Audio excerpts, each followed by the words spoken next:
China membuat satu keputusan penting dalam perang dagang dengan Amerika Serikat. Alih-alih mengalah untuk negosiasi, negeri tirai bambu justru menyatakan sikap jelas melawan. Tarif balasan terhadap produk impor dari Amerika Serikat sebesar 34% telah dilakukan. Mereka percaya diri strategi adu banteng ini adalah jalan terbaik dan membuat Amerika merugi. Apa yang membuat China bisa sepercaya diri ini? Lalu bagaimana komentar Trump terhadap serangan balik kepada dirinya? Simak selengkapnya dalam video berikut.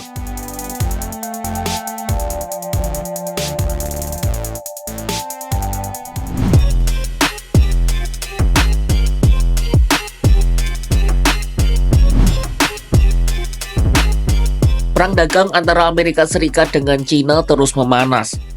Terbaru, China resmi mengumumkan tarif balasan terhadap Amerika Serikat. Mulai pekan depan, seluruh produk impor dari AS akan dikenakan pajak sebesar 34%.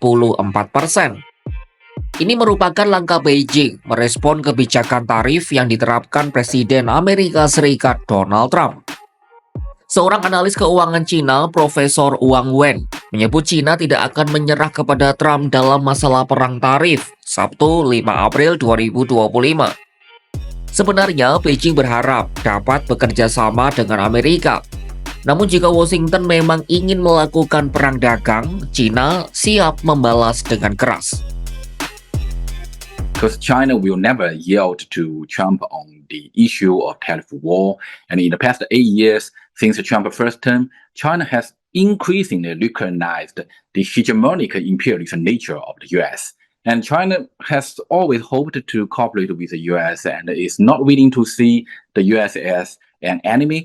But if the US wants to launch a trade war, tariff war, technology war, or the other wars against China, what China can do is to retaliate harshly. And China does not rule out cooperation with the US on the level of mutual respect, mutual benefit, or win-win outcome.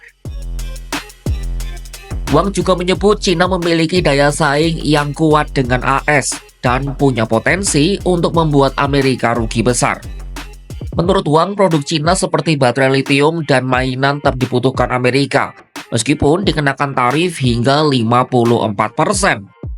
Sebaliknya, produk Amerika seperti kedelai dan minyak mentah disebut tidak kompetitif di pasar China. Dengan sekarang AS menerapkan tarif timbal balik, ini artinya China bisa mencari alternatif produk yang lebih baik dari luar AS.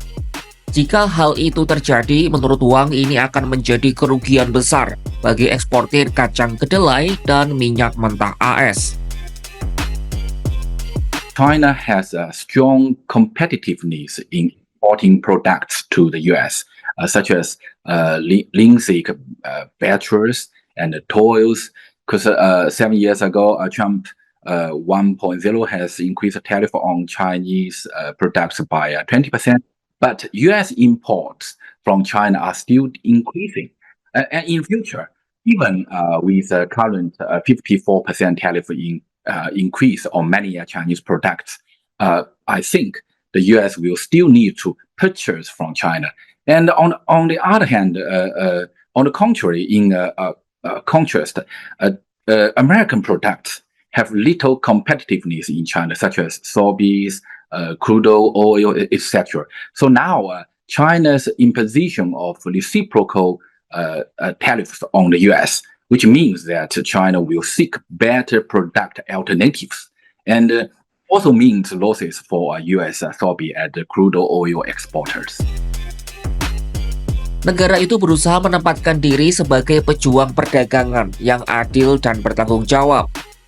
China juga tidak lagi bergantung pada pasar AS untuk ekspornya. Bank-bank China disebut punya modal yang cukup untuk menyuntikkan dana ke ekonomi domestik. Tak cuma itu, Beijing juga menunjukkan solidaritas dengan negara lain yang menjadi sasaran tarif Amerika. Kementerian Keuangan China pun mengecam kebijakan tarif AS dan menyebutnya sebagai tindakan sepihak yang bertentangan dengan aturan perdagangan internasional. Mereka juga menegaskan kebijakan ini tak hanya merugikan China, namun juga mengancam stabilitas ekonomi global dan rantai pasokan dunia. Pemerintah Cina pun mendesak AS untuk membatalkan tarif dan kembali ke meja perundingan guna menyelesaikan perselisihan dagang dengan cara yang lebih adil dan saling menghormati. Tak cuma memberikan tarif balasan, Cina juga mengambil langkah-langkah strategis lainnya. Cina telah mengajukan gugatan ke Organisasi Perdagangan Dunia atau WTO atas kebijakan tarif AS yang dianggap tidak adil.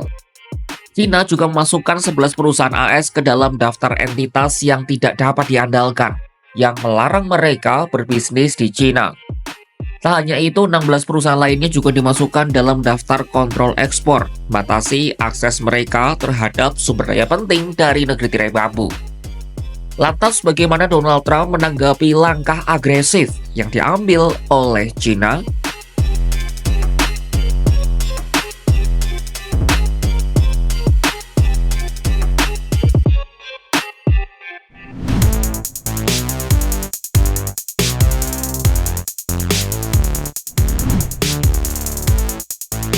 Presiden Amerika Serikat Donald Trump menyebut Beijing merespon dengan cara yang salah. Lewat media sosial pribadinya Truth Social, Trump menyebut Cina salah langkah karena panik. Ia juga menggambarkan hal itu sebagai sesuatu yang dipicu ketidakmampuan Cina.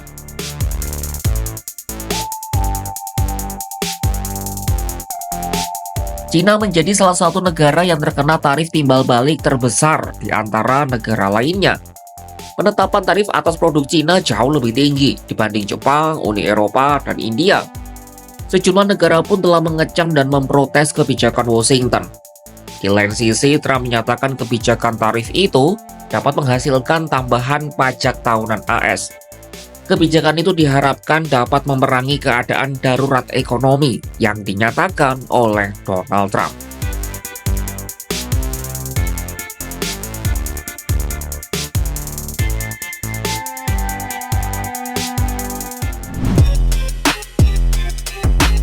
Sikap kuat ditunjukkan oleh negeri tirai bambu Cina menghadapi perang dagang dengan Amerika Serikat. Alih-alih mengalah, mereka berani mengenakan tarif serupa. Tentu strategi ini tak bisa dilakukan jika negara tidak punya landasan ekonomi yang mumpuni. Dan Cina jelas punya itu. Bahkan Beijing juga telah menyiapkan berbagai strategi lain yang berpotensi membuat Amerika merugi. Pada akhirnya siapakah yang akan menang? Atau keduanya sepakat berdamai, seperti kisah lama yang pernah terjadi? Saksikan perkembangannya hanya di kanal YouTube Kompas.com.